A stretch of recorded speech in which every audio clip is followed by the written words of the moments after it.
at the zoo or a garden. Like back flowers, there are many kinds of birds, big cactus ones. The most interesting thing is that many families choose our campus to enjoy their weekend days.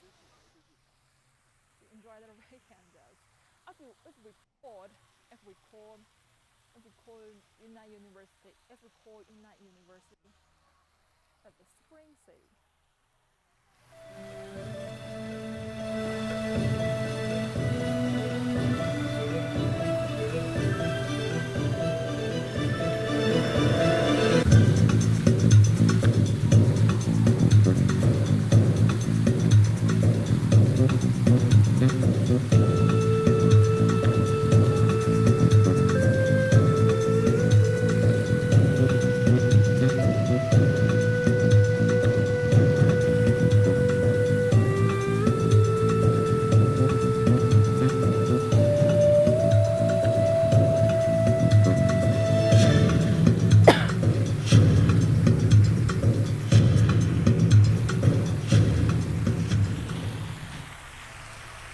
Wow, that was amazing. Feishan, wow, was that cool or what? Welcome everybody. This is Campus Crawl Live.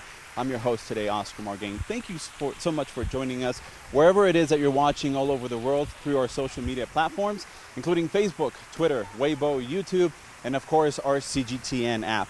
Now, if you've been following the show, you know by now that we like to travel across China to feature some of the best universities the country has to offer, not just academic-wise, but also we love to feature everything from the history of the university, the culture, local cuisine, and of course, student life. So you're probably wondering, where are we today? What it is that we're up to, and most pressing to me at least, is what do I have the honor of wearing today? Well, there'll be much more on that later on. Of course, it has something to do, I'll give you a clue, it has something to do with the performance that you just watched, but that's going to be later on. We have a lot of information and a lot of stuff to show you guys today. All you have to know is that you're going to be learning a lot about this campus. You're going to also be learning a lot about the cultural diversity here. All you need to do is to be watching. That's all you need to do. There'll be a lot of people that are going to be joining the show that you're going to learn from and hear from. And what you need to do is not only just watch, but we're inviting you to participate. So send your comments, send your questions. We're going to be reading some of those live here today on the show. Just don't forget to do the hashtag. You have to always tag the hashtag on all your comments, which is hashtag Campus Crawl. Again, hashtag Campus Crawl. We got a jam-packed show for you guys today. We're going to have a lot of fun, but at this time, we're going to send it over to my colleague and co-host Chen, who is at another campus of the same university, about 40 kilometers away. Chen, take it away. You're watching Campus Crawl Live.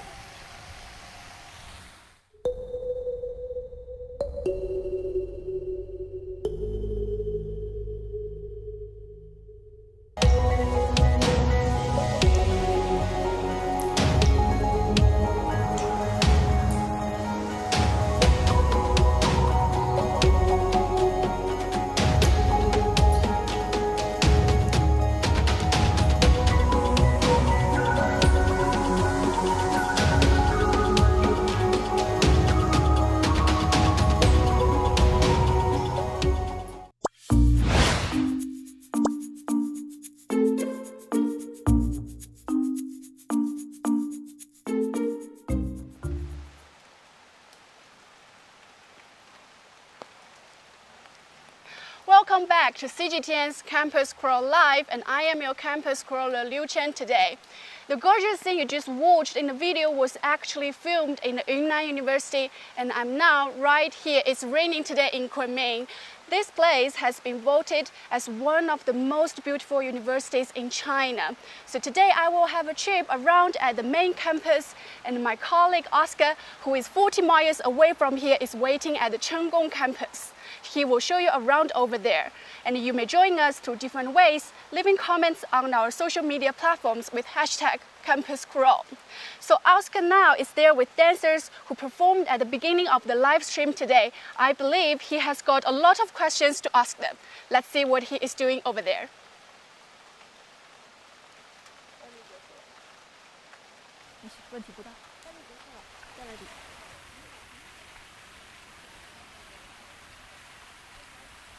Thank you so much, Chen. We're back here at the Chenggong campus at Yunnan University.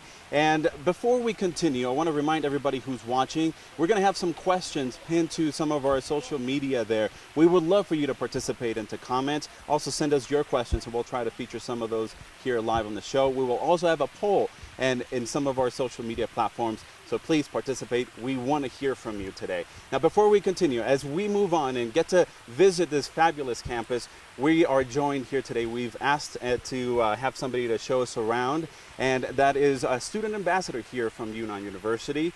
Good morning. Thank you so much for joining us. Good morning. I'm Charlie. I'm a sophomore in Yunnan University. I learned English and Japanese literature. I'm glad to have this chance to be your guide and lead your way to visit our school. Which is a beautiful, beautiful campus. If you guys haven't seen already, there's some beautiful green areas here, which is, at least to me, the first impression was my breath was taken away. So is that something that a lot of people know, and is this something that is very highlighted here in this campus? I think if you give me one option to choose what is the most amazing thing in our campus, I think is flowers. The flowers? Yeah, I think girls will like that because it's so romantic. Exactly. You can see many kinds of flowers in our campus in every season, including oriental cherry, rose, begonia, and so on.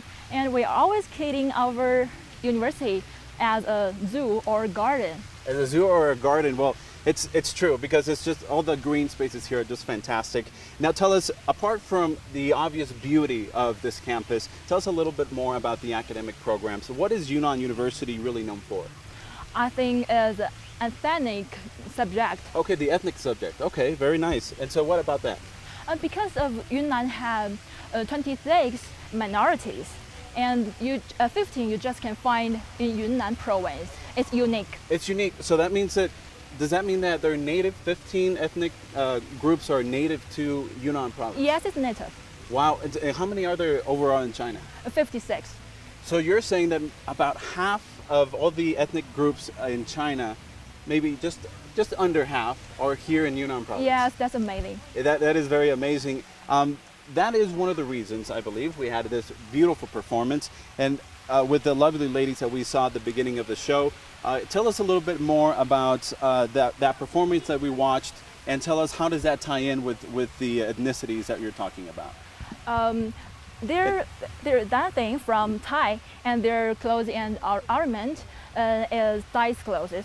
Okay, so the clothing that they're wearing, and if we can, I'm going to ask my cameraman Casper here just to show the display, the beautiful display of the unique, I guess, clothing of this this particular ethnic group. Yes, the light blue means sky and the light green means tree or bamboo. They're influenced by their living and working environment. Wow, well that's amazing. I mean, also when I first arrived here, I saw the blue skies and I saw the green spaces. Unfortunately, we have a little bit of an overcast right now with some cloudiness. Yeah, it's awesome. But that really does speak to the uniforms, basically, or the clothing, the traditional garments that they're wearing. But please, now tell me about what I'm wearing, because it looks very different from what they're wearing.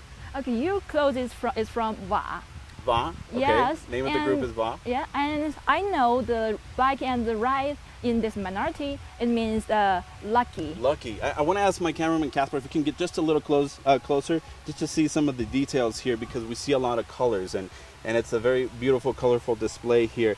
Obviously, this is just part of what the ethnic group is wearing, right? I'm missing some of the components, but I'm here to learn, obviously. We're wanting to feature this, of course.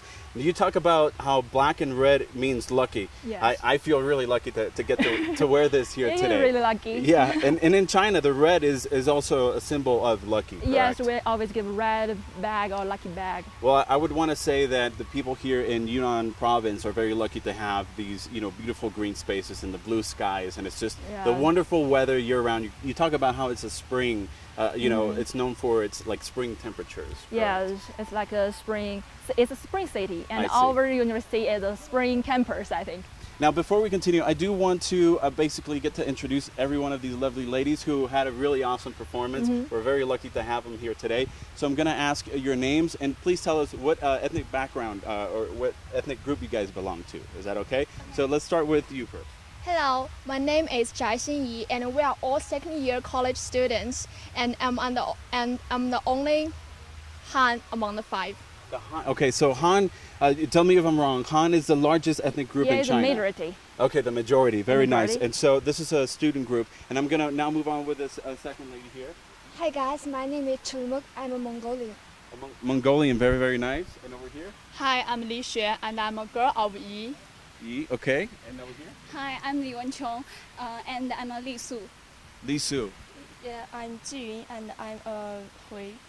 From Hoi. Okay, so we have a great, array of different groups here already represented, and only 5 of you, so it was a wonderful performance here. Talking about the diversity, the ethnic group diversity, I also want to know more about the student population, the student campus diversity. Now, tell us, do you find any international students that are not from China? Yes, we have many foreign students, almost 16. 1,600? Yeah. Okay, 1,600 students from all over the world. And so what I was told, the Yunnan University basically gave us some information saying that, you have 16, like you said, 1,600 international students, but also they need to learn a little bit of Chinese in order to stay here. Is that correct? Yes, they need to know the basic Chinese. Basic Chinese in order to enroll in some of the classes, but that doesn't mean that all the classes are in Chinese, correct? Yes. Okay, so you have some foreign language courses as well. You can take maybe some academic programs that are in different languages. Is that right? Yes, they are almost in the software academic or information science academic. Okay, so like information technology, a lot of those fields are usually popular within the international students, right? Yes. Is that what you're saying? So also what I learned today was that you have courses taught in not only English but also French, Japanese, Vietnamese, and Thai. So that goes to show how the university really has opened up and really encourages international students to come over. Yes. Is that correct? Yes. So that's an invitation to all of you guys out there watching. When you're considering a university, and think about China, because Chinese universities here also have a space and an opportunity for you to learn and get a degree.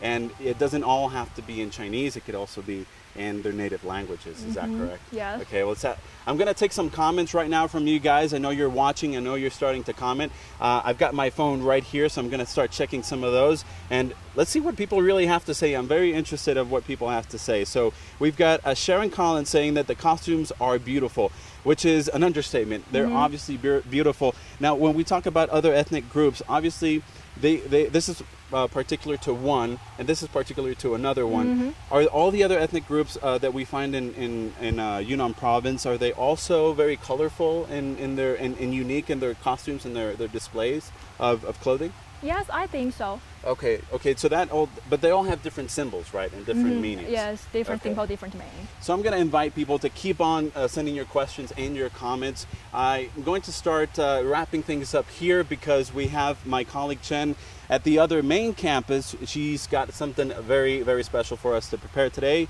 Chen, take it away.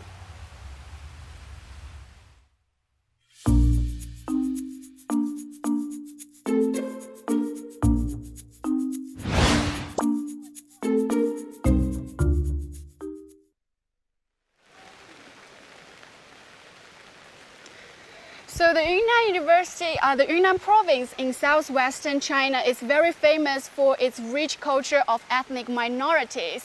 But you may not know that back into the 1920s, Chinese students who had opportunities to study abroad actually had brought Western culture back into this region. So if you take a look at the building behind me, you can see that. But to know more about the history of this university, I will be joined with my special guest today, Ming'er. She is the student ambassador of the Yunnan University today. Hi. Would you like to introduce yourself? Hi, my name is Mina. I am postgraduate student in Yunnan University. Also, I am the volunteer to introduce the histories to visitors from all over the world. Yeah, so she is the one to give me some introduction of the history of the university. So now let's start from the building behind us. I know the name of it is Huizeyuan in Chinese and Huizehall in English. So tell me, why did you give this name to it? As General Tang Zirao's his hometown is Huize Town, Chijing cities, so the building was named as Huize to memorize his contributions to establish the private universities of Eastern land and development education in Yunnan. Oh, right. So that's the reason it's named after his hometown, I guess. Yes. And then, so if you take a look at this building, and then you can see, for those who have been to Paris or into Europe, you may find this building very familiar with, because it just looked like so many buildings in Europe. So I'm wondering who was the designer and what's the story behind it? Why did he put this kind of Western style building here in Yunnan? You're right. Its designer is Zhang Banghan, who went abroad to study in Europe for many years. The Huize Yuan imitating one of the oldest universities in Europe. What is it? Universities of Paris. Okay. And it is worth to mention that Huize Yuan is the first Western style building in Kunming. Right. So this is the first one, because no one actually had studied abroad before, and then once Zhang Banghan studied, and when he went back to China, he actually kind of brought back the Western culture into this region.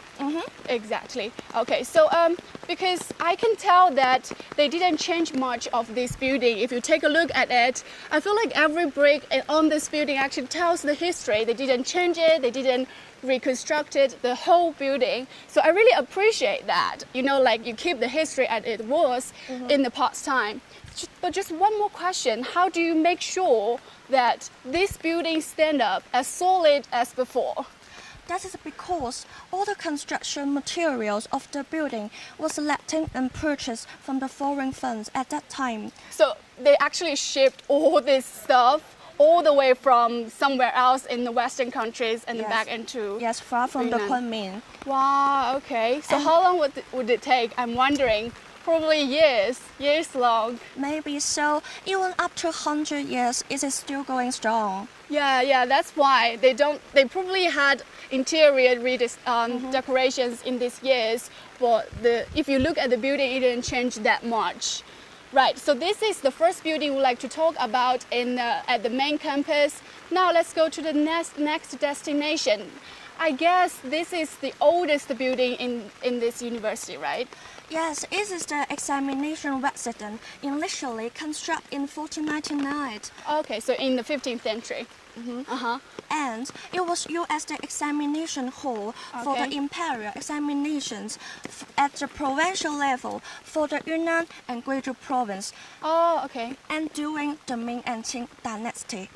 So basically in the ancient time, this is the place where students would take college entrance exams, right? Right. It's worth to mention that the last imperial examination was held there in 1903.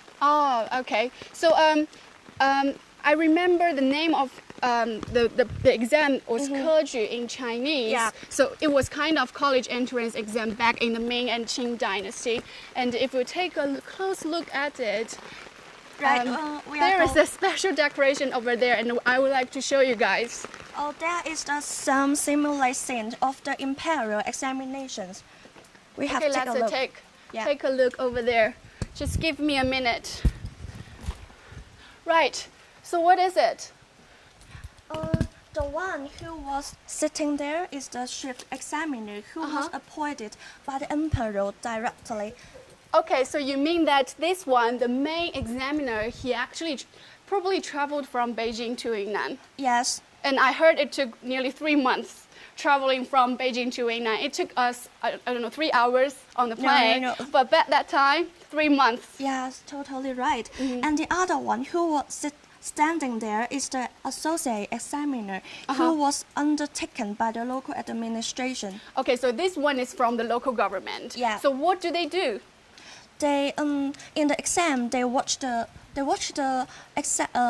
student to test to write the exam. So they're the governor, right? Yeah, no more cheating. Okay. Just a quick question to you guys on Facebook. How many ethnic minorities live in the Yunnan province? this is the question we have pinned on the comment area. So if you have any idea, give a guess and I will tell you the answer later on. Okay, let's carry on. Let's go to the next room. Oh, I can see a student is sitting over there. He is very busy writing his paper. Oh, just one more thing I want to mention that. Back in that time, every student has one single room. Right, to take the exam. So make a guess how many days they spend there in this room to take the exam. 9 days. 9 days, Yeah. really? Yes. So nowadays, if you take the college entrance exam, it took us, I don't know, 2-3 hours for each subject. But at that time, they spent 9 days in this room. Yeah. Okay, and then they offer food and they sleep. We can see a bed back over there. They sleep here and then people would deliver food to them because they have to stay here for 9 days to complete a couple of papers.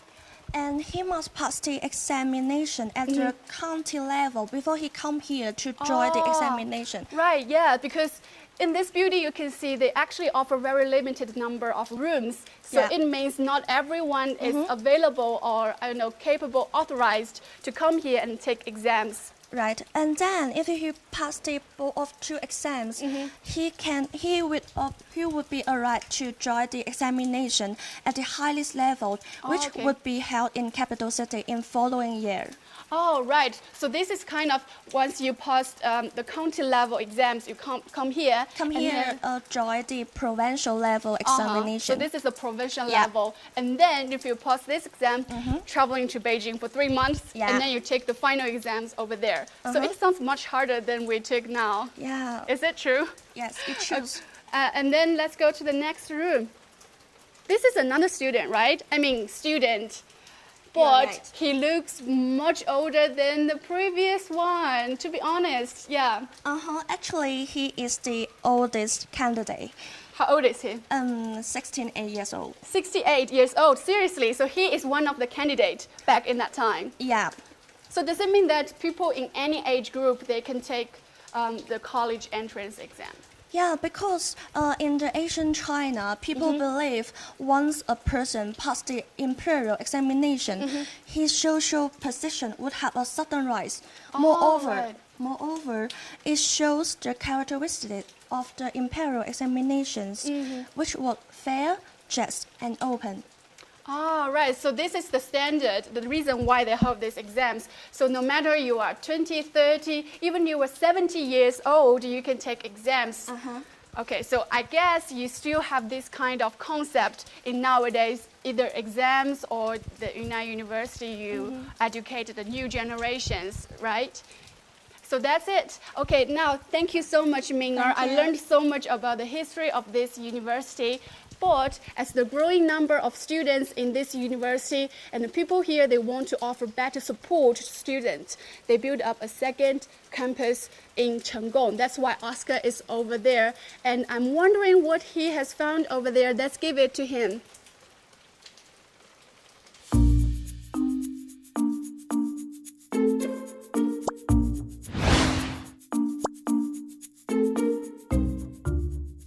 Thank you so much, Chen. That actually sounds amazing. All those sites sound beautiful, but the student experience is not complete without food. Would you agree? We have, again, our student ambassador and friend, Chelly, with us again. Chelly, can you help explain what is it that we have here and where are we? We are in our canteen where we have a meal every day. And if you want to know what is that, I have another guest for you to introduce all of this cook. This is our chef, Mr. Shi. Mr. Shi, it's a pleasure. Thank you so much, Chef Shi. I want to start right away with this purple stuff here. I'm assuming these are, rose petals. Is that correct? Rose petals? 这是玫瑰花瓣吗？这个是我们的玫瑰花瓣，然后它那个品种呢是叫云南滇红。And this is the rose petal, and the name is Yunnan Dianhong, named Yunnan. Okay, so this is obviously something that he has created, correct? 那是您自己制作的吗？这个是我们学校里面从采摘、从清洗、消毒，然后到制作，都是我们亲自自己制作的。And this outstream is made by our canteen. The other cantinas as Yeah. well. Well, look, it's a colorful, beautiful display of food here. I really want to try it. I've been waiting for this for such a while already. So anyway, Chef, what is it you recommend? Can we please start with something because I'm starving? 您可以给他介绍一下第一个应该先吃哪个吗？我给你介绍3个吧。这个第一道呢，就尝一下这一道。Oh, that's beautiful. It looks like it's fried. Is that fried? Yeah, it's fried. Okay. Rose petal. Rose petals. I don't want this experience just to be for me because obviously I've never tried this before, and I'm sure a lot of people who are watching have not either. Help me also experience this for the first time. So I'm going to share a little bit of this with you, if you don't mind. I'm going to pass this over to you. And oh yeah, it is crunchy, a little harder. This is my chopstick work right here, which I'm still trying to practice. Chef, can you tell us, a little bit more about cooking with roses? Do you have roses here on campus? Tell us a little bit more about why cook with flowers? 这些花是种在我们学校的嘛，然后为什么我要选择这个花来做菜？因为这个学校里面，它这个种植了30亩的玫瑰花，它采用的是云南的滇红品种是，但是呢，这个花呢，它具有观赏性，也具有这个实用性，所以说呢，我们就考虑了一下，通过我们饮食中心这个菜品研发部，对这个玫瑰花进行了这个制作这一块，然后呢给它做成菜，大家品尝一下。And so but what did he say basically? That this is something that they grow here, or Yeah, it's grow here, and because in our campus we have a area for grow our rose, and because of the rose can appreciate and taste, so our canteen choose the rose to be the material to make cook. Well, I'm gonna be really honest. I don't know what you thought about that piece. I thought it was very delicious, but I didn't really taste that rose. Did you? Yes. You did taste it, okay. Yeah. Maybe it's just me. Maybe I need to try a piece of raw petal. Can I eat? 可以直接吃吗？可以的。 I can eat it? Okay. Okay, that tastes basically like a plant. But this is a lot better, definitely, because it's been prepared by the chef. But anyway, can we try something else? And so this wasn't as sweet. I was hoping it would be a little sweet. Is there something sweeter that he can show us? 可以让我再尝一下另一个稍微甜一点的。另一道呢，就给你介绍这一道玫瑰八宝饭。 And this is? Is sticky rice, pineapple, sticky pineapple rice. Pineapples in there Yes, too? yes. Okay. And so with I'm going rose. to ask you if you could help me serve because I'm so bad at picking up rice. So can you serve some for yourself and then I'll try as well. Okay. So go ahead with that. But so pineapple, is this meant to be a dessert, chef? 这是甜品吗？这道呢是用这个菠萝，然后糯米、紫米给它做成的一道甜品。It's made by sticky rice, pineapple, and rose, and it's like a dessert. Oh yeah, that's actually really delicious. It's really fresh on the palate. That pineapple I think really helps to with the sticky rice as well to kind of provide that balance. I'm still wanting a little more taste of rose. Is there another dish that he can let us try that I can really get that rosy flavor? 他说刚才的菠萝让这个更平衡，感觉味道挺好的。对。然后可以让他再尝试另一道菜给他。另一道菜呢，我给你推荐这一道，这个玫瑰藕片。Oh, that looks interesting. Yeah, it's lotus root. Lotus. Lotus root. Okay, I'm gonna go ahead and actually try to take a piece here. Like I said, my chopstick skills are not all that great. But anyway, take a look at that. I mean, this is really interesting. You can see the rose petals also cooked in there. It looks like it's maybe caramelized. Oh, this is definitely my favorite. This is really good. This is really, really good. They're all actually really, really great. But I want to move on a little bit. I've been staring at this for a little while. And so anyway, I wanted to see, is this something that we can not only try, but can I cook this? Can you teach us how? 他对这个很感兴趣，他说他可不可以去学这个怎么做？他说可以啊，好长时间了。没问题的。这里呢，我给你介绍一位厨师，就由他教你制作。但是呢，有个要求，必须给工作服穿上，好吗You need to wear the uniform. We're gonna wear the uniform. Yeah, okay. for the century. So that means we're gonna get to cook something. We're gonna get to cook this. Yeah, you can cook this. Okay, awesome. And as we actually doing that, I want to take a question because I know we've been inviting our audience to contribute and also, some comments, some questions. One of them that I'm checking out right now is asking me if this was the first experience for me. This is the first experience. It's actually quite exotic. Never thought I would try rose petals in a dessert or any of the other dishes, but it was definitely an experience. Keep on sending those questions, keep on sending those comments, and we'll try to get to those as soon as possible. But first of all, we need to dress up, right? Yes. Chef, can you help me? 你可以帮他穿一下。 already? 没问题。 Okay. So these are the typical robes, I guess, that the chefs usually wear in the kitchen. Is that correct, Chelly? Mm-hmm.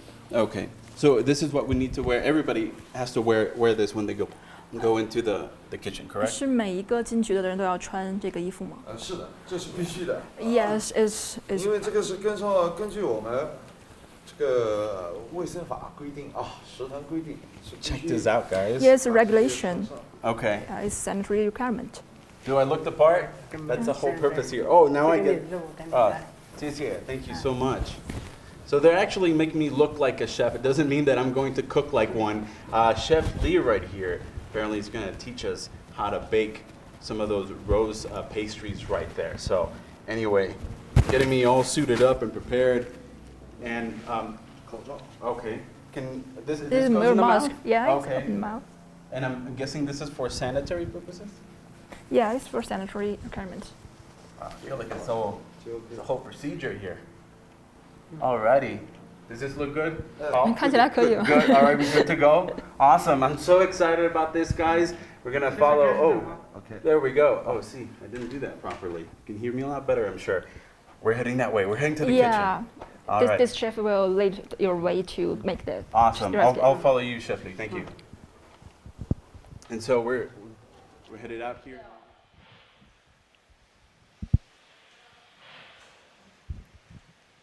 A very quick reminder, you are watching CGTN live at Yunnan University, and you may leave your comments with #CampusCrow.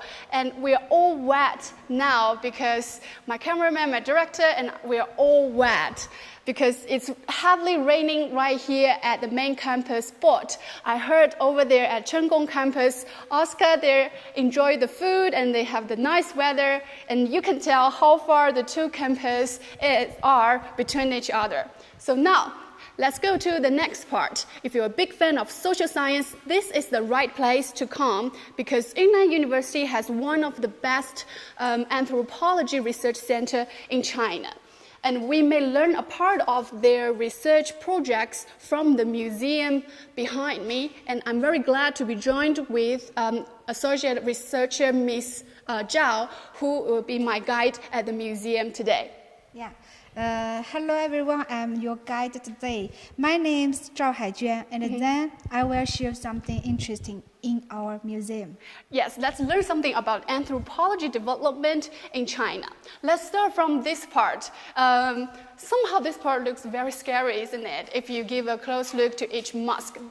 Here we have an exhibition of hundreds of mosques here. Would you like to give us a very short introduction of it? Yeah, okay. In China, we have a long history about the mosques because right. the mosques bring persons get into another world, maybe another spirit world. Okay, so once you put on the mask, Yeah. you suddenly transfer into another world. Yeah, so maybe almost every minorities, they have their own mosques, and we choose some of them to show here. And here, I will introduce this group of mosques to So you. these are in one group. Yeah. So where do they use this group mosques? Okay. Normally, there are 36 all together, but we just choose one of them here. They are Maonan people's mosques from Guangxi Province. So Maonan is an ethnic minority in China. Yeah. And so it's used by them. Yeah. They use these groups to have a drama A And drama. they use the drama to communicate with the god. So it's 傩戏, right? Yeah. So the 傩opera, when they perform the 傩opera, they wear this kind of masks. So once they put on the masks, so they communicate with the god. Yeah, because they believe that the god do something good for them, and they want to thanks for the gods. Okay, right. So that's the ceremony.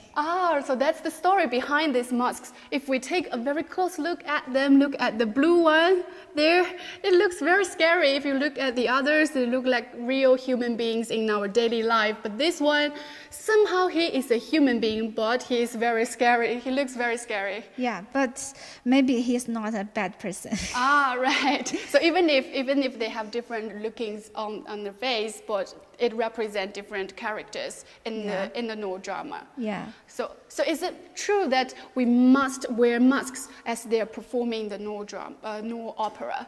Yeah, no opera.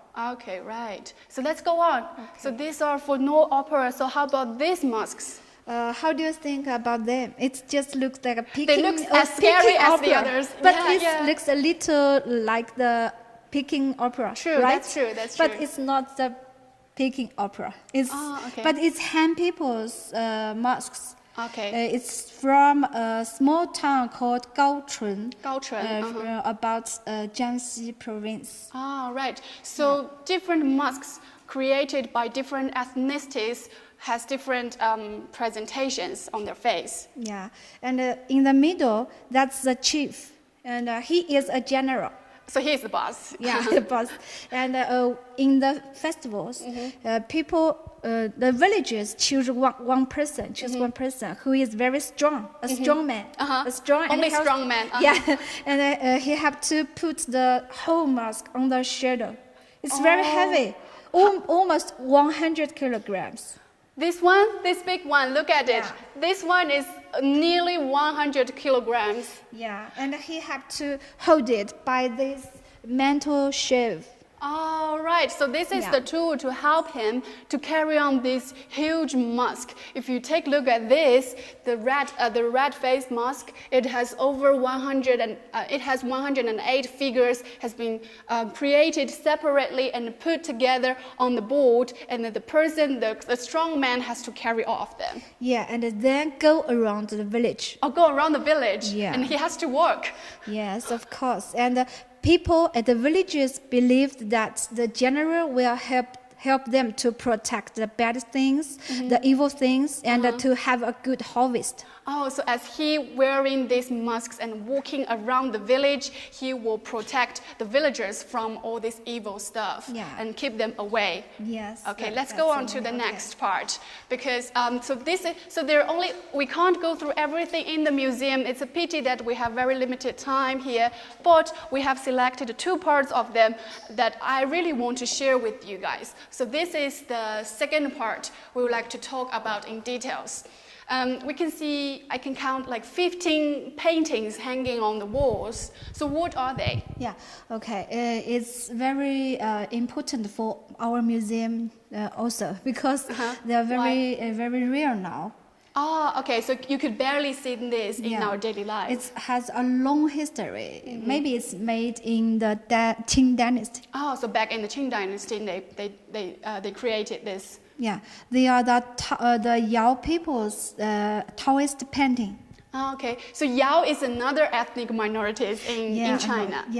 Ethnic minority in China. Yeah. And then Taoist is a Chinese philosophy, right? Yeah, some kind of religion. A religion in China. Yes, and they are very important in their life, and they use them in the celebration. Yeah, and the ceremony. And I will introduce one of the very interesting ceremony to you. Okay, sure. When they use the paintings. What is it? Yeah, in Yao people's opinion, a boy, if he wants to be a real man, he have to be born for twice. The firstly, born from mother's belly. Yeah, and secondly, born from the religion. From the religion. Okay, Yeah, so how? So every boy have to take part in the ceremony. They have to go to a very high desk and then hold himself as a round and then go down. Go down. Yeah, okay, go fall down from the directly. table. Yeah, just like bull again. Oh, okay. Just bull And again. then at the ceremony, they actually hanging all these paintings around him, saying Yeah. all these gods are witnessing him growing as a real man Yes. during the ceremony. Yeah, they have to perform the ceremony before all the gods. The so all gods the come gods, to the place where they are and to protect them also. Ah, okay. So basically, every god here is from the Taoist, and they give different best wishes to all the villagers. Yeah, and Okay. to make the boys to be the real men. Okay, and I know that we have got a few questions from you guys. 樱花糖布丁, is this from Chinese Weibo, I guess? Does the Huize Hall open to students? I will answer this question first. Is that okay? Okay. So the Huize Hall we just passed by is on interior construction at the moment, and it will be open not just to students but also public in general as a museum showing the history of Yunnan University. Maybe it's not the right time to come here at the moment, but maybe 1 year later, if you visit Yunnan University, you can go into the Huize Hall and learn a lot more about the history of Yunnan University. Jesus Carcamo, if I pronounce it correctly, he says, or she says, I've never been there, but someday I will. Yes, I wish one day you could be here and enjoy the gorgeous view of Yunnan University. Right, let's go to the next part. So I have one more question about the anthropology research center in the Yunnan University. How did you get all these subjects showing in the exhibition hall? Where did you get them? Okay. Our subject is anthropology, and for our anthropology subject, the researchers have to go to the field work. Maybe everyone have to do that. It helps us to learn more about the local person and to take part in their life, to know more about their culture. When we go to the field work, we try to find more about them, and we will know more about the instruments about them. Right. So these are all stuff you collected from the villagers. Yeah, not all, but most of them are collected from the field work. Right. So day by day, as you carry out projects and you do field research and you found all this stuff, you either collect from them or you pay them sometimes. Yeah, we have to pay them, I think, because it's their something belong to them. Yeah, exactly. It's their property, just like this one. Yeah. This is a silver headset for Miao ethnicity, I guess. For the Miao people. It's very expensive, I think. Really? Yeah, because for such a whole hat, it spent maybe 3,000 yuan. Oh, 3,000 yuan. Yeah, okay. So it's not cheap. So of course we have to pay for them. But sometimes, if just some small things, they can they like will the give us. Yeah, just like the bamboo music instruments. Oh, that one is cute. Yeah, just an old man can do that, and he made it for us. Yeah, so you actually made connection with them, and then they were very willing to share this stuff with you guys. Yeah. That's very interesting. I'm very glad that I learned a lot about anthropology here in this museum, and I wish one day if you come here, you can visit here. It's open to the public. Now let's go to the Chenggong campus, because I heard Oscar is going to try to make food over there. Is it true? Let's see it. Now we have here Chef Lee, who we followed into the kitchen. Chef, tell us, I want to get my hands dirty right now. I want to cook those pastries. How can we do that? You're the one with the knowledge. 大家知道怎么去做的这个。现在我们开始做这道菜叫玫瑰米糕。This is a roast rice cake. Okay, 然后 rose 我们 rice 这个 cake. 这个是玫瑰，这个是米糕饭。 This is rice flour. Okay, the flour, very nice. 然后我们就要鲜牛奶。 We need to put some fresh milk. Fresh milk. Okay. 然后再加鸡蛋， Put egg. Eggs, 这个是 obviously. 糯米粉，加精炼油。 This is oil, and this is the stinky rice flour. Oh, okay. So you're gonna mix this, of course. Yeah. I'm assuming that's the rose. Is that the rose? 所以这个是玫瑰做的吗？啊，对，这个是玫瑰，新鲜的玫瑰花瓣，加冰糖在一起炒，炒的时候大概在3个小时左右要炒。 This is rose sugar, which made it by 3 hours. All right. I want the camera to come closer so you can look at this. Look. So the rose obviously has already gone through a process and it's sweet already. And so obviously that is not how a natural fresh rose looks like. But this is obviously the sugar. So Chef Lee is going to unwrap this. He's going to mix it in with all the other ingredients. And, obviously we need to maybe, after he pours that, we'll have to maybe put on some gloves. Is that correct? And we've got the eggs. Very nice. 这些是我的还是他的？ This is exciting, guys. I've been waiting so many days to come and do this. This is the segment I've been looking forward to. Is this the first time you get to cook this too? Yeah, it's my first time to cook that. Okay. Is there a name to this dish? I just keep calling it the rose puffy cake or spongy Yeah, it's okay. cake. Do you know the Chinese name to this dish? Yeah, 玫瑰米糕. Meigui 现在我们 Mikao. 开始 Yes. 做，你把 Okay, 手 very 放 nice. 套上 You need to wear this gloves for cooking. Of course, safety first. We're in the kitchen and we don't want to contaminate food. That's totally understandable. Can you help me out with this Yeah, I mic can while I help put you. on these gloves? Okay, plastic gloves. Yeah, you don't want to have the taste of my hand in this meal and these pastries. I don't want to ruin it. Okay. 那个不要。 谢谢. Thank you so much, Chef. Oh. Well, let's get to it. I really want to get my hands dirty. I really want to go into it. So let's go. 做现在就可以做。然后我们把这些加进去是我的还是他的？ You do that or he do that? Okay. So you're gonna do it. Okay. You can do it. I can do it. Yeah, Okay, you can awesome. do it. That's really Put what I wanted to everything do. in it. So I'm gonna dump everything in and I mix. Dump it. Okay. Is there an order? First the milk. Alrighty, and I just pour it. 全部这个是我们尝过的。 You guys want 哎，加 a 进 little 去。 close up of that? I don't want to obviously 对 drop 加 the 完 bowl in. That wouldn't be good. Then I 然后 crack 鸡 the 蛋 eggs. 打在 Okay. 这里。 I Take crack egg them in in ya. here. Oh wow, look at that. I usually leave a bunch of eggshells in whenever I'm cooking eggs, and so this looks pretty clean. I'm doing a great job, aren't I? And so, as you can see, 3 eggs. Okay, we'll leave those right there. And now, do I have to whisk? Is that what we're doing now? Yeah, 不 you 用 need to 这个 split. 你 Okay. 待会一起加，然后浇在里边。 And put that in the floor. Okay, so we put this in the flour first. Yeah. Okay, I'm gonna pour that in. All right. Obviously, this is the early stage. It looks nothing like 然后 the 这两 paste. 个浇进去， The pus- And put the, okay, the pastry. oil. Now the oil. Okay. Or pastry.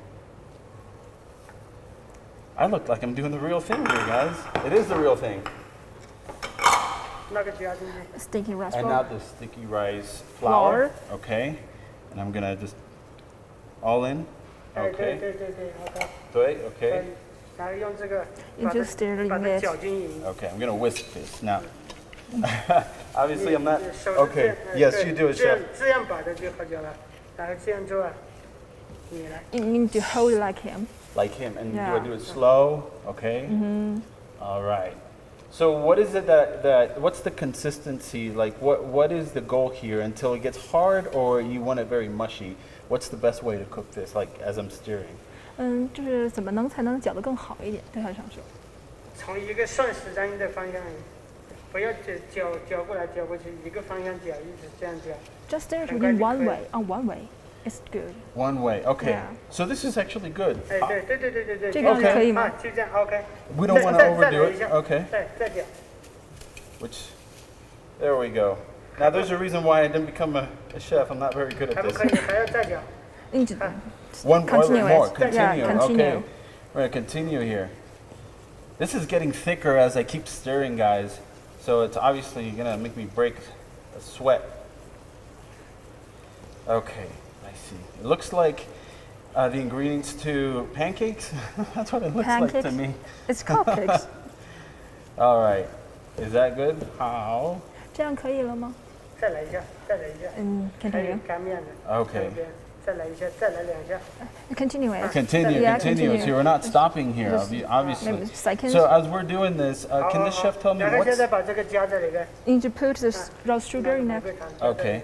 Now as I'm doing this, Chef Lee, can you tell us what's the most challenging part about this dish? 他说您做这道菜最难的部分是哪块？最难的部分就是这个玫瑰花的炒制。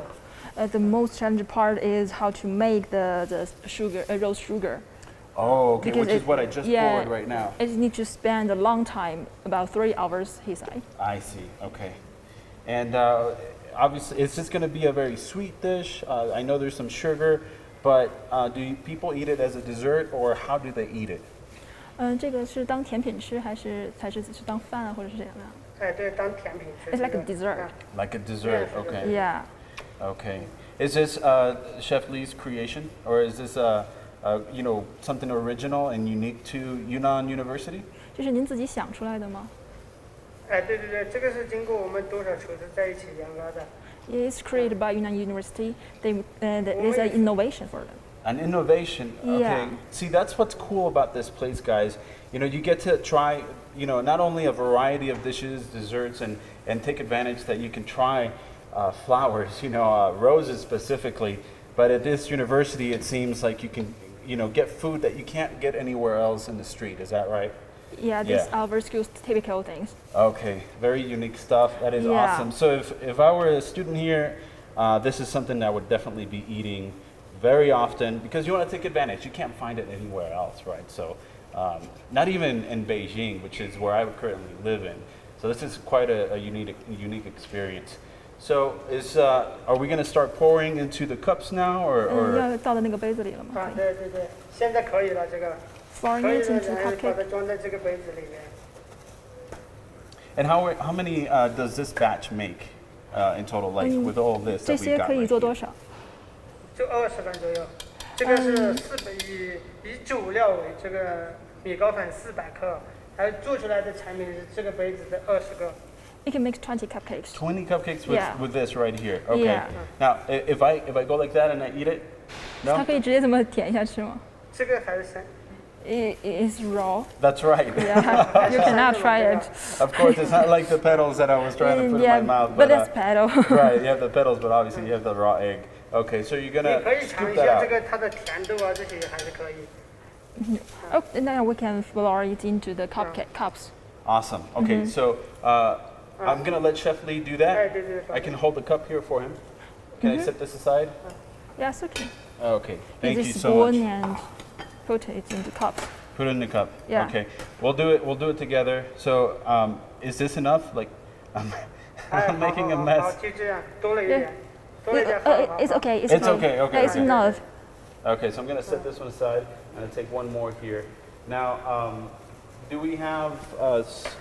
These are gonna go into the oven, correct? Yeah, to oven. 这 Okay. 个这个还多了一点，让它再少一点。 Last, please last.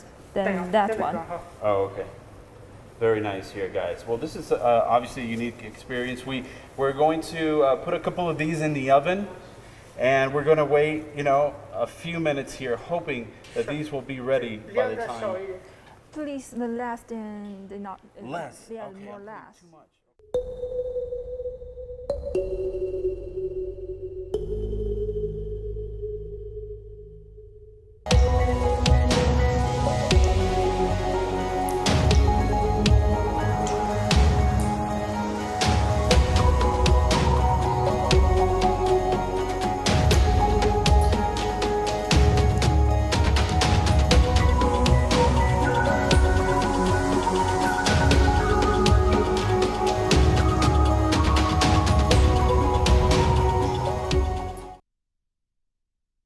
We are back in the kitchen, and Chef Lee tells us that our goodies are finally ready here, which is perfect timing. And oh my God, look at that. Your cupcake can eat now. We can eat these now, right? Because I was trying to eat them raw Yeah. earlier.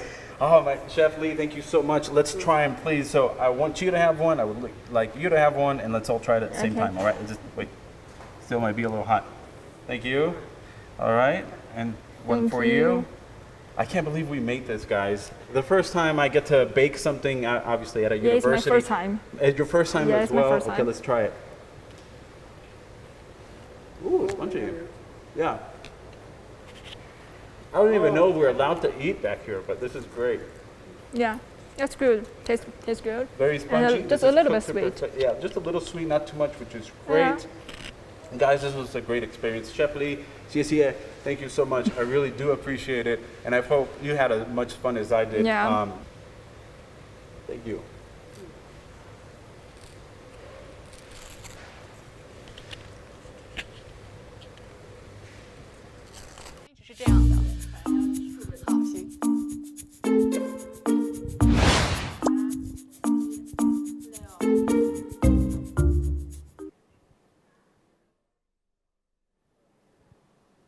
So if you ask me what is the most famous, most important research center in Yunnan University, I will take you to this place. Here we are at the Yunnan Key Laboratory for Paleobiology. So what do they do? What did they found? I'm being very honored to be joined with Professor Liu, who is the director of the research center at the moment, and he will explain us one of the most important discovery in the world. So welcome.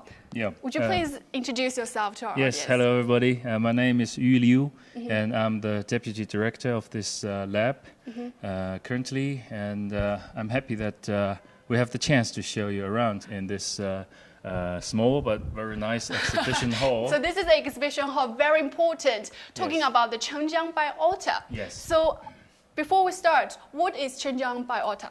Chenggong biota is probably the most famous or the most important fossil site all over the world in the time of, let's say, 520 million years ago. Yes, because of its scientific importance and also the preservation of the fossils. This fossil site has been listed, has been included in the list of this UNESCO World Heritage. All right, so can we have a look over there? Shall we have a trip around the exhibition hall? Yeah, exactly. We can talk while walking. So this fossil site was discovered by Professor Chenggong in 1984 after a long time, hard work. So he discovered the very first specimen, fossil specimen of this site. And as you can see here. So what are this? As you can see here, we have a great diversity of different animals, mostly invertebrates, which means the animals without a spine in the back. And here we can see some algae and sponges, and then jellyfish-like creatures. As you can imagine, how soft this animals were. This is jellyfish. Jellyfish-like organisms, and there we have other very, fragile animals that can be preserved as fossils, which is really a miracle. And then if we move on, we can see worm-like organisms. So is this one or the one over there? The one over there, yes. Yeah. Let's see some. So what are this? So these are parapletes. Just say worm-like. Worm-like animals from 520 million years ago. Right. Yes, I mean you can imagine how soft the animals were, but they can still be preserved as fossils. Yeah. And with great detail. Actually, the preservation of the biota is the most important point of this fossil site. Right. So when and how did the Professor Ho found this site? Well, as I said, back in 1984, he discovered this fossil site after a long time hard working in the field, and he was almost disappointed about finding nothing on that day, on that rainy day. But in the afternoon, shortly before he wanted to, he returned to his place, he found the very first fossil specimen of the site. Yes. Wow. Yeah. Okay. Was it hard to find this site? Yes, of course. It requires a long time hard work in the field, and as you can imagine, there was no car, no truck, no transportation. So he had to to go everywhere just by foot. Yeah. Exactly. Yeah. But why do we say this is a very important discovery to the world? Yeah, there are 2 points. I mean, the first one is the scientific importance. I mean, the preservation and also the age of the fossil site. Yes. 500 million years ago. Yeah, 520 million years ago, yes. And then the preservation of the fossil. And for this kind of preservation, I think we have the best examples here from Chenggong biota, because we can have very modern techniques. We can apply modern techniques to study these creatures. Yeah. And the other reason why we say this is important, you say there are two. Yeah. From two The other aspects. reason is the great diversity. Okay. Yes. So as you can see, we have more than 250 species reported. Okay, but over 500 species. No, 250. Oh, 250. Yeah, okay. that's a lot. That's a lot. Yes. So can you imagine that 520 million years ago, Yes. there are over 200 species living on the Earth, Yeah. and millions of years later, we can still see them from the fossil. This is Yes. amazing. Yeah. Yeah, exactly. And we even have the earliest fish, which is a vertebrate, Wow. which is an animal having a spine. Yeah. Wow. So we really have a great diversity in this respect. Yeah. This is a very important discovery Yeah, of for the course. world. Yeah. And we are also joined with Professor Liu's student, Ms. Zhang. She is studying. Would you please introduce yourself to Okay, our it's my audience? great honor to introduce myself. I'm Shilin Zhang, the PhD student of Professor Yu Liu, and studying the Chenggong arthropod. Yeah. So, what would you like to introduce us today? So, what is this? Okay, let's start from this fossil. This sure. species is very precious, and Wow, is it real? yeah, it's real. It's not a sample. It's a It's real. not it's sample. a real It's real. fossil. Yeah, we Okay. dig it from the mountains, and this is we can call it the earliest shrimp-like organism. Yeah, we can also call it the ancestor of the shrimp-like organism. It lives in the Chenggong about 520 million years ago in Cambrian Wow. period, but now it has already died out. So very precious one. Wow. Yes. Okay. So, how did you collect this? Yeah. Did you collect it on your own, or your colleagues did it? Yeah, my colleagues did this. They okay. dig it from the mountain and they made classifications because, as Professor Liu just said, there are about 220 species in Chenggong fauna. So this is only one of them. Wow. Yeah. So this is the only one. This is the thream. Yes, Is it? it's like shrimps. Yes, you And can see this it. is only this big. If you want to find this big fossil in the mountain, you can imagine how hard it was. Yeah, very hard, difficult. Exactly. So, so what is this? Is this the tool you use to study the fossil? Yes. So how do you do it? In our research, there are a few key steps. The first step is just like I said, we collect fossils from the mountains, and the second step is to make classifications because there are more than 200 species. Right, And the third okay. step is here is a very important and necessary one, and that is to observe and repair the fossil under the microscope. And Okay, I so, can see yeah. tools here. yeah, there are some tools, and this one is the needles. Needles, what as do you do? can see, because when the fossil was firstly collected from the mountain, this species didn't expose itself completely. There are some mud on the surface. Right. So you need these needles to Yes, I should get rid use of this. them. Yeah, use these needles to get rid of the mud, and use this one to blow the mud, blow it away. And I will show you. But before doing this, you should have some basic understanding about the structure of the specimen, so as to right. avoid any damage. And you have to do it very carefully, so as to avoid any damage. I will show you now. Right, okay. So basically, Ms. Zhang is showing us how do they usually do the research on the daily basis. This is what they do on the daily basis to get rid of the mud on the covered the fossil. They need to get rid of the mud to drag out the full picture of the fossil, which was hidden in the rock. Exactly. So you need to be really careful as you are carrying out the research. So generally, how long does it take to do the clarification work? Maybe Maybe a few hours or one day. Oh, right. If you are not careful enough, you will damage the structure, the leg or the head, then it will be a big loss. I know. Yeah. This is a treasure for the human being. Yes. Right. So the last question. Okay. Is this the only way you use to study fossil? I mean, it has been so many years. You've discussed this Chenggong site for nearly 2 decades. Yes. Is this the only way, the first way and the last way to study it? No, the very fortunate thing. This is not the only way to get the information, but this is a very traditional way to get the information from the fossil. But now we have a very we can call it the most advanced device, that is micro-CT scanner. Okay. We can use the micro-CT to scan the fossil, and in this way we can avoid any damage from the needle, but we can also observe the specimens in 3-dimensional ways. But I think this is also a very good way, a traditional way that we should learn it. Exactly.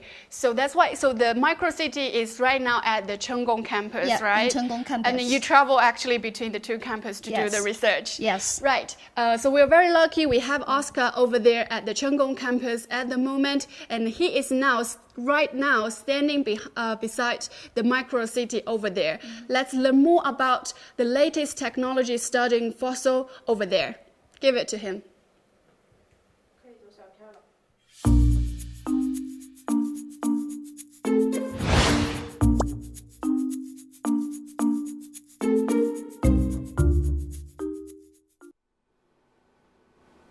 So Chen, you mentioned the old methods of fossil analysis. Well, here at the Chenggong campus, where they have the new methods, and also here at Chenggong campus, I might add, is not raining, which I hear is raining over at the main campus. So Chen, I really feel sorry for you and the rest of the crew out there. I'm glad you're taking a little bit of a break from the rain, but I know you're going to head out there pretty soon again. So great job, guys. Anyway, I want to kind of lead this into some comments already, because I hear that it's raining comments on our social media. So I'm going to be checking some of those right now here for you. So my producer has sent me a couple of them. Christian Hansen says he's asking that he likes the blue outfit. What is it called? I think he's referring to the outfits that the ladies at the top of our show were wearing.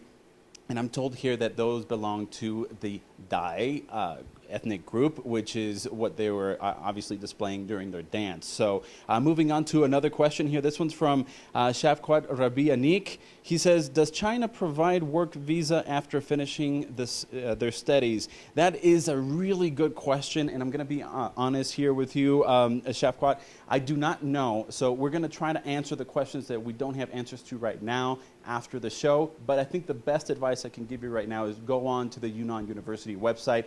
There's a lot of details in terms of how to enroll, and maybe also post-graduation, what it is that you can find. So I'm sure there's some student advisors there that can give you the best answers. Now moving on here, I hear that we also have some the results of a poll that we put at one of our social media platforms. The question of this poll was, would not knowing Chinese be a factor when deciding to study in China? That means if you don't know how to speak Chinese, would that be something that really factors into whether you're going to come to a university like Yunnan? 61% of the people who have responded so far say yes, that would be a factor, and 39% say no, it would not be. As we mentioned earlier in the show, you know, there is a requirement, language requirement, Chinese test that you need to take in order to know some basic Chinese in order to enroll. But if you don't have those language skills, I'm told you also can take some courses here for about a year, and then you can test out and then continue on with your studies. So it's not impossible. That's why we have so many international students here. Now moving on, we did have a pinned question that I also want to check in here. It says, what academic programs would you be most interested in knowing more about here at Yunnan University? Again, that was a pinned question. We got Sharon Collins saying history and science. Well, guess what, Sharon? I'm going to use that as a segment, I guess. We're going to lead into the segment here as a segue into science, because we're currently at a fossil lab here at Chenggong campus. And if you follow me, we're going to introduce you guys to Dr. Mai. Dr. Mai, thank you so much for allowing us here at this laboratory. How are you today? Fine. You're doing well. So tell me, fossils. We were talking about the old methods. What is it that you guys do here at the Chenggong campus with fossils here? The new methods. Yeah. Yeah, this is a city room, and this big one is called micro-CT. We use this method to find out what look like of the fossils inside of the rock, and without destructive. So our team is the first one to use this new method to do our research on the Chenggong biota fossils. Okay. And we have already got a lot of beautiful data and published a lot of important papers. Important papers on that. Yeah. And you know, when we walked in here, something caught my eye, and I hope you can tell me more about it. And it's these pieces of stone or rock that you have on the table here. What is this? What are we looking at? Okay, this one is the original fossils from the field. Okay, so you collected this in the field. Okay. Yeah, and if we want to decide to scan it, we should to cut it to small size and to fit for the machine, like this one. Okay. We need to cut to the small. So there's this tiny fossil on this larger stone, so you have to cut it in order to fit it in the machine. Is that what you're saying? Yeah. And that's what this is right here. So I'm going to ask my cameraman Casper to come over and just to get a quick, detailed look at that. Look at how small the fossil is. I just cannot believe. The black one. How do you find something like that? You just obviously have to do a lot of excavation and pay a lot of attention to you know, trying to find some. But this was collected here in Yunnan Province, is that correct? Yeah. And so once you find what seems to be a fossil, you obviously try to make sure it is one. You bring it into the lab, and then how do you analyze it? After we cut it to smaller size, and we paste on this stage and put in this machine. In this machine over here, okay. I will open the It looks gate. like it's an expensive machine. Yeah, it's an expensive machine. And this is inside of this machine, and this is the X-ray source. Our producer there is going to help us hold that door for Yeah, you. Thank you. And this is stage. We put the sample on the stage. And this is our detector. X-ray comes from the source, and through the sample, the detector receives the signals and turn to the computer. To the computer. So that's basically almost like a camera, or should I say that's X-ray, you say, and this is basically like receiving all that information. Altogether, it kind of works like a camera, right? To kind of analyze the whole piece is more or less. I'm really bad at sciences. That's the reason why I went to communication, if you can't tell already. So honestly, I'm just trying to make it, I guess, simple for myself to understand, because, you know, obviously it's science and it's not my field, but basically the result, what you're saying, the result is that it studies the whole piece, and then that information gets transferred to the computer, right? Yeah. All right, so can you show us a little bit of what you see on the screen? So you put the fossil sample in there. And then we turn to this computer, and through this computers, we can saw the samples directly. Okay. From so this that's window. a live image right now of the sample you have inside? Yeah. Oh, okay. Okay. And these two windows shows the images of the sample after they absorbing the X-ray. And after that, we set up the different parameters, and then we can, after 3 or 4 hours scaling, we can get the CT data. I see. So it takes about 3 to 4 hours for each piece that you put inside that you have to analyze. That, yeah. You know, is that usually long, or is that quick in your standards? I don't know. And you know, in science, time, if that's actually a long time or not. Actually, it depends on the size of the sample. Oh, okay. So it could take longer, but obviously you have this machine to help you out. Is this something you can find that is unique to Yunnan University, or can you tell us just how important this machine is to your research? Oh, this machine is provide us a lot of new information about the fossils without the destruction. Yeah. Okay, so that's why you need the new methods. But then, why do you still have to keep the old methodology of analyzing the fossils, like our colleague Chen was saying over at the main campus? Yeah, the old method is the traditional way to study the fossils, and usually we use a needle or other tools to move out the useless rock. And sometimes we may get more important information about the surface of the fossils. but not every fossil is fit for the CT scaling. So I don't think the new method should replace the old one. We use both of them to make our research further and deeper. Obviously, it makes it more of a complete research, right? And it's great that you have it at both campuses at the same university. I have a question for you. So what is it that you're trying to find out at the very end of all this? You're putting a fossil sample there. What kind of data are you looking for? Are you trying to look for the age of the fossil? Are you trying to just determine what kind of animal or creature it was? Tell us a little bit of what's the purpose. We want to figure out what the animals look like in long ago. So how long, for example, this fossil here is? This fossil's maybe about 500 million years ago. Is that older than dinosaurs? Yeah. Wow, okay. And you guys were able to discover this here at the Yunnan Province, at Yunnan University. You get to study this. That is actually pretty cool. So once it gets analyzed, tell us a little bit of what happens next. Actually, before that, I have a really personal question here. If I want to play around with this, if I pull or pluck a hair of mine and you put it in there, can you find out what kind of animal I am? Yeah, I think it's okay. A monkey? A different kind of monkey, that's what I would be, right? Homo sapiens. Yeah. Okay, that's a little bit of science that I still remember. Anyway, so you analyze the data, you got, 3-4 hours later, then what happens? Then we can get the CT data and to make the 3D models. The 3D models, which is what we saw at the beginning of this segment. So you want to take us over to that computer so we can look at that? Yeah, okay. So is that the same fossil that you put inside? Is that this is the end result? Is that correct? Yeah, it's the same. Okay, it's the same. So I'll let you stand over here just to help us explain a little bit, because when we looked at the piece of rock or the sample, it looks so small. Yeah. But over here, what's the advantage of being able to have it now digitally rendered 3D on your computer? What's the advantage? The benefit, I guess, yeah. Yeah, we actually, if we see the fossils directly, we only find the 2 shells of these fossils or these animals. 2 shells, okay. Yeah, but after we do the CT scanning, we can find a lot of appendages, likes and details.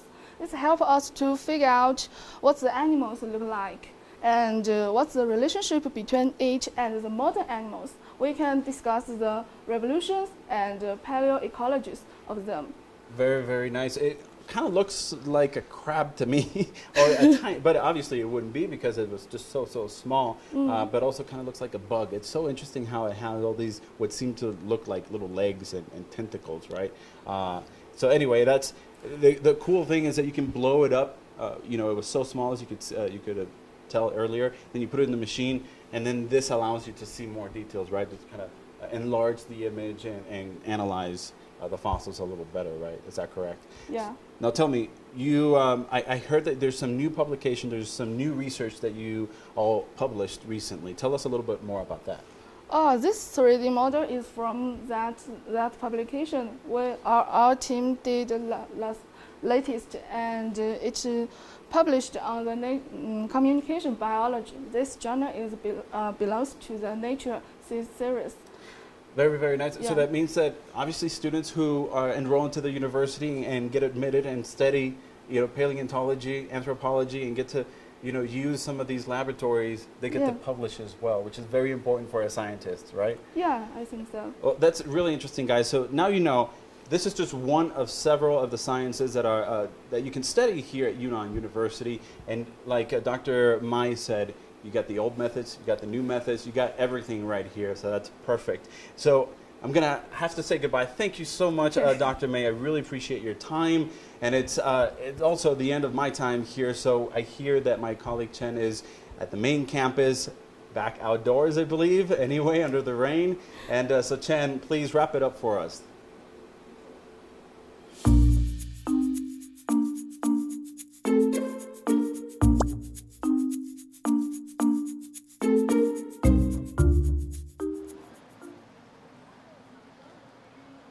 It is nearly the end of our live stream today at the Yunnan University, and the rain nearly stops. It's not the right time to stop the rain, but here comes to the last destination at the main campus. The road I'm walking on is the Ginkgo Boulevard, but it's a pity that it's all green at the moment. But if you come here 1 month later, it will turn to be a golden, stunning boulevard.